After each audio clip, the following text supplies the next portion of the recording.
As you can see, this is a clear blue sky day in Manhattan. If this was an accident, it would be a needle in a haystack kind of accident. We will find needles in the haystack this way. But we also know that in a free and open society, we're not going to find them all. They worked to identify which planes had been hijacked, knowing that finding these dangerous needles in the haystack of America's commercial airline industry could be the difference between safety and catastrophe.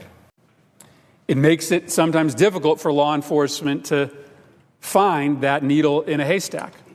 But what we know is that in this case, they had found that needle in a haystack. They had found him twice. Our work is very challenging. We are looking for needles in a nationwide haystack, but we're also called upon to figure out which pieces of hay might someday become needles. That is hard work. If we can find a way to do that better, we will. Is it the goal of the NSA to collect the phone records of all Americans? You talk about building a haystack. Do you want the haystack to be the ultimate size? I believe it is in the nation's best interest to put all the phone records into a lockbox that we could search when the nation needs to do it, yes. It's the old adage of if you're looking for the needle in the haystack, you have to have the entire haystack to look through. But we're not allowed to look through that haystack willy-nilly. The problem was not that we weren't collecting information. It wasn't that we didn't have enough dots. It wasn't that we didn't have a haystack. It was that we did not understand the haystack that we have. The problem with mass surveillance is that we're piling more hay on a haystack we already don't understand. And this is the haystack of the human lives of every American citizen in our country. We now have to unravel terrorist plots by finding a needle in a haystack of global telecommunications.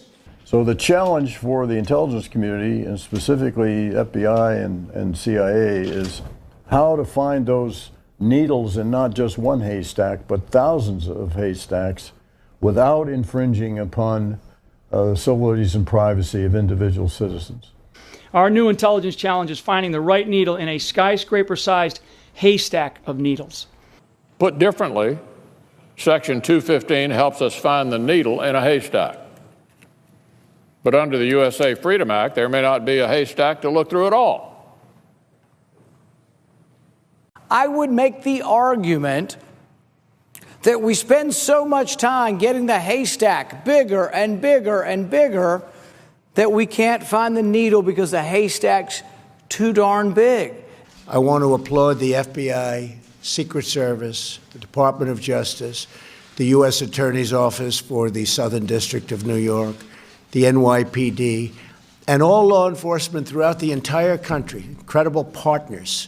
These people have worked so hard, and to have done it so quickly. It's looking like it's a needle in a haystack. How do you do this so quickly? They've done an incredible, incredible job, and I want to congratulate them. Needles in haystacks, I think about in terms of needles in haystacks. There's a lot of, a big haystack down in the border. We're trying to pick out the needles. And, the needles are people, families trying to get through, drug runners trying to get through, human traffickers trying to get through. And the haystack is huge. We need to make the haystack smaller. So that's like a needle in a haystack trying to find a needle in a haystack. There's just manpower in that rugged geographical area of the state of Texas. In that huge haystack of illegal immigration that's pouring across this border, how can we ask you to find the needles that are the terrorists? Moreover, the director of the FBI, Director Comey, has testified he cannot certify that every refugee admitted to the United States is not a security threat, and recently compared the FBI's anti-terrorism mission to, quote, looking for needles in a nationwide haystack, close quote, while also trying to figure out, quote, which pieces of hay might someday become needles. And recent attacks highlight just how difficult this is for law enforcement officers.